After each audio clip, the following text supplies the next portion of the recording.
Good morning, folks. Our star may be devoid of sunspots, but she's got tricks up her sleeve anyway. We've got lots of other news to cover, but we're starting at spaceweathernews.com to find that southern coronal hole just about 24 hours from reaching center heliographic longitudes. If Earth hasn't magnetically connected yet, that should be happening today. Ahead of any faster streams it is emitting, the solar wind has entered a bit of variable conditions overnight, but only to modest range, as in purple. We're not even spiking up to 500 kilometers per second yet. This is technically still within expected ambient stream conditions, and so the movement on the KP index is minor, to match the minor stream. Top weather alert today comes to the eastern United States. It has been a minute since we've had some storms to discuss for this side of the country, but they are back now. Eyes open tonight. I want to come back to the coronal holes for just a moment. The reason their solar wind emission is so strong is because that's where the sun's magnetic fields don't loop back down like in sunspots, but stream out past Pluto and directly connect with the planets as they do so, driving both particle and magnetic field interactions that fall outside of the normal space weather range, because when they couple to Earth's field, the plasma sneaks right through to the atmosphere. Folks, we've got 8 straight days of enhanced coronal hole magnetic fields coming, including from one just now cresting at the limb on the left. These are our primary timing measure for when the big earthquakes come back, and while we expect a magnitude 7 event every 20 days on the planet by long-term average, it's now been 94 days. 94 days without one.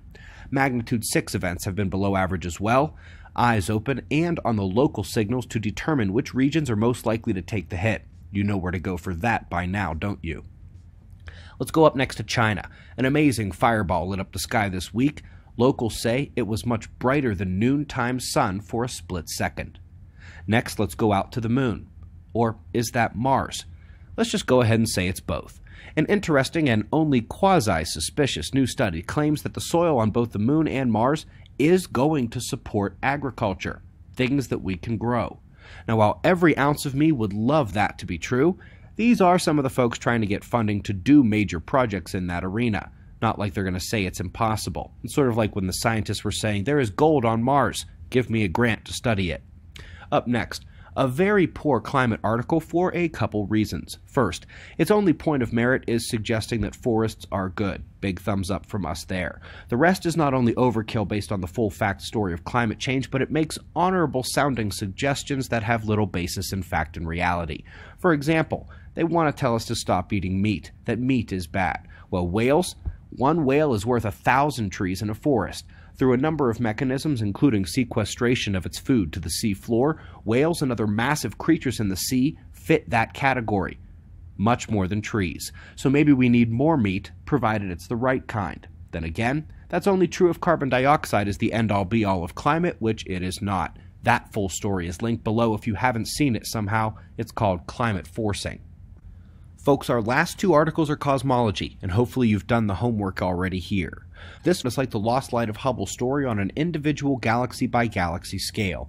Look at how much material they're able to resolve around these galaxies, and no, it's not the dark matter, it's the sparse, cold gas, dust, and plasma, hard-to-see luminous matter, exactly where the dark matter was expected to be.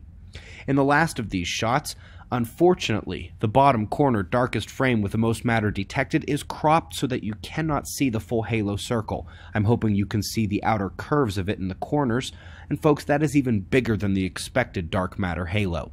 Goodbye, issue. But this next one will puzzle me all week, if not longer. We're at active galactic nuclei, the big ones, the ones they call supermassive black holes. Now, stay the plasma and electric theories on those objects for just a moment, because these things just got more interesting. One of the earlier ones they can see is M77, where a churning monster lies at the center of the galaxy with counter-rotating components. They say it could explain how they formed so quickly, which could erase a timeline problem for the Big Bang, but it would present another one for galactic dynamics, because this would indicate that a powerful current runs through the nucleus and jets, the axis of the galaxy, like Stanford showed us in their National Accelerator Lab, and which Berkeley confirmed with Lawrence Livermore. The magnetic fields and secondary currents, concentrically expanding from the axial force, spin in alternating ways. So, would we rather have this as evidence against the Big Bang, or proof of electric circuit and large-scale magnetic fields at grand cosmic scales? Yeah, all week, if not longer. We greatly appreciate your support. We've got wind map forecasts and shots of our star to close. We'll do this all again tomorrow, right here, but right now it's 5:15 a.m. in the new Valley of the Sun. Eyes open, no fear. Be safe, everyone.